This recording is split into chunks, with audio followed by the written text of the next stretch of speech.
આમાં મુલાકાત સૌથી પહેલાં સુરેશભાઈ ગોરી જે દલાલ છે અને લાલજી ઢોલા કરીને છે જે સુરતમાં સ્કૂલ ચલાવે છે, શિક્ષક છે અને કહેવાતા એક વડતાલ મંદિરના ખજાનચી તરીકે અમને ઓળખાણ આપેલી હતી. એટલે એને એવું કીધું હતું કે એક જગ્યા છે, જમીનમાં તમારે રોકાણ કરવું હોય તો વળતર તમને સારું મળશે અને જમીનમાં ગુરુકુળ અને સ્કૂલ બનાવી છે. હું પોતે શિક્ષક છું, અમે એની સ્કૂલ પણ સુરત જોયેલી હતી, એ શિક્ષક જ છે. એટલે તમે એ કે સ્વામી પાસે આવો તો તમને વિગતવાર બધી માહિતી આપે. એટલે એ બાબતે અમને અંકલેશ્વર મુકામે માધવપ્રિય સ્વામી, દર્શન સ્વામી, વિજયપ્રકાશ સ્વામી, જેકે સ્વામી, લાલજી ઢોલા અને સુરેશ ગોરીએ મુલાકાત કરાવી હતી. અમે મુલાકાત કરેલી હતી. એને એવું કીધું હતું કે લીમ ગામમાં જમીન છે 500 વીઘા, અમે સીધા ખેડૂત પાસે જાશું તો અમને મોંઘી જમીન આપશે, અમારે એમાં ગુરુકુળને મંદિર બનાવવાનું છે, તો તમે જો સોદો કરો અને તમારા નામે સાટાખત ભરાય તો એમાં અમને વાંધો નથી. તમે સુથીની રકમ અત્યારે થોડી રોકજો, બાદમાં અમે તમને રકમ તમારી પાછી આપી દેશી અને માથેથી તમે કમ્પ્લીટ કરીને આપો, ફરતી કોર ફેન્સિંગ કરીને આપો, લેવલિંગ કરીને આપો અને અમે કઈ પ્રમાણે દસ્તાવેજ કરીને આપો એટલે તમને વળતર પણ આપીશું. ત્યારે અમે એને એવું કીધું હતું કે જમીનના પૈસા થોડાક તમારે આપવા પડશે. એટલે એને 50 લાખ રૂપિયા પહેલાં રોકેલા હતા. અમે ત્યારે 2.5 કરોડ રૂપિયા રોકેલા હતા. અમારા નામનું સાટાઘાત થયેલું હતું. બાદમાં 75 લાખ રૂપિયામાં 20 લાખ રૂપિયા એને રોકેલા હતા. 50 લાખ 55 લાખ રૂપિયા અમે રોકેલા હતા અને ખેડૂતને હપ્તો આપ્યો હતો. પછી અમને દુબઈ પણ લઈ ગયા હતા. ત્યાં દાતાને મળાવ્યા હતા, એના જે કાંઈ દાતા હોય, અને મિટિંગ કરાવી હતી અને દાનના પૈસા ત્યાંથી આવવાનું કીધું હતું વડતાલ મંદિરે અને પૈસા ખેડૂતને આપીને દસ્તાવેજ કરાવવાની વાત કરી હતી.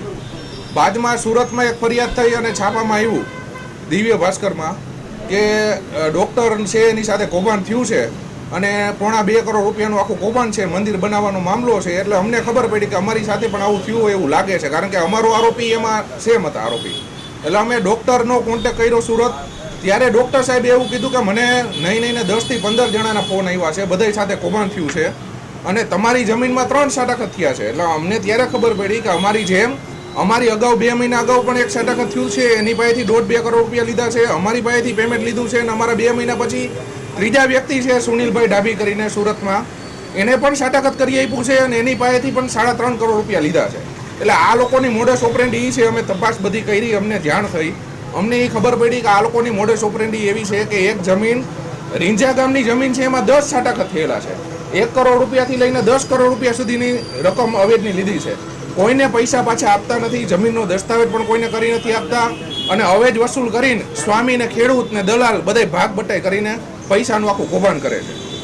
માધવપ્રિય સ્વામી છે એની અમે બધી તપાસ કરી. એની ઉપર 307નો ગુનો દાખલ થયેલો છે, એની વ્યાજ વટાવનો ગુનો એની ઉપર દાખલ થયેલો છે, 3 થી 4 જમીન કૌભાંડનો ગુનો પણ એની ઉપર દાખલ થયેલો છે.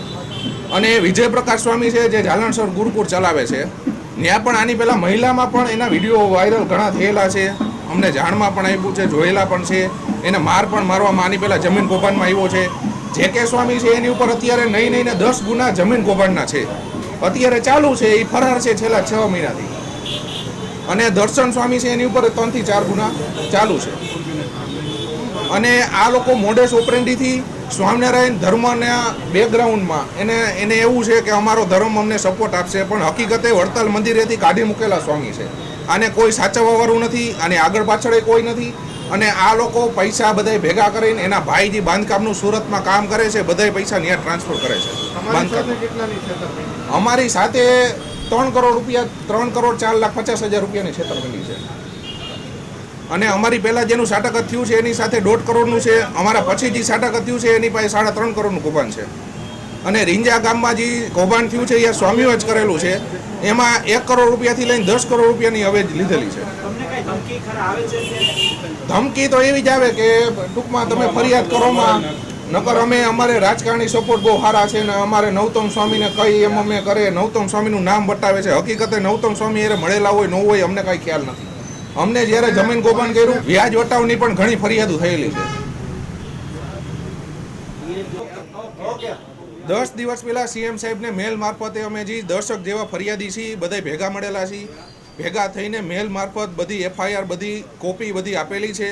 અમે અરજી પણ કરેલી છે સરકારમાં કે આ આખી મંડળી રચીને મોડસ ઓપરેન્ડીથી જમીન કૌભાંડ કરીને પૈસા પચાવે છે. ગુજસી ટોક નીચે આમાં ગુનો નોંધવો જોઈએ, નકર આમાં નિર્દોષ લોકોના ઘણાય મરણ મૂડી જેની છે એને તો મરવા જેવું થઈ જાય. પોલીસ દ્વારા વિજય પ્રકાશની હમણાં 2 દિવસ પહેલા ટીમ મોકલીને ધરપકડ કરવા માટે ગયેલી હતી, ત્યારે પણ વિજય પ્રકાશ નગ્ન હાલતમાં ગુરુકુળમાંથી ભાગી ગયેલ છે. નગ્ન હાલતમાં 10 વીઘા જગ્યા માટે આ લોકો સ્વામી અમને એ રીતે કીધું હતું અને એ રીતે સ્વામી આવી રીતે અમારા જેવા અન્ય 7 લોકો સાથે ની એફઆઈઆર થઈ ગયેલી છે અને હજી બીજા અન્ય 5 લોકોની એફઆઈઆર ભૂગર્ભમાં અરજી સ્વરૂપે એની ફરિયાદ થવાની બાકી છે. આ એક ટાઈપનું બોર્ડર ઓપરેશનથી સમગ્ર ગુજરાતમાં કૌભાંડ ચલાવે છે. અત્યાર લગી સ્વામિનારાયણ સંપ્રદાય લેડીઝમાં બદનામ હતા, જળમાં બદનામ હતા, હવે પૈસા કીએ પણ બદનામ થવા હાલી નીકળ્યા છે. આ સંપ્રદાયના આપના મીડિયાના માધ્યમથી આ સંપ્રદાયવાળા એમ કહેતા હોય કે હવે સમાજને સુધારી, પહેલાં તમારા ટકલાવને તો સુધારો તમે, પછી સમાજને સુધારજો. આ મીડિયાના માધ્યમથી હું કહેવા માગું છું કે તમે તમારા ટકલાવને સુધારો, પછી તમે સમાજને સુધારવાની વાત કરો. જે ટકલાવ એ મારા મીડિયમથી આ જમીન પ્રકરણ અંગે સર્વ માહિતી મારા ભાગીદાર જયભાઈ મોલિયા એ પ્રકરણ સંબંધ આપે.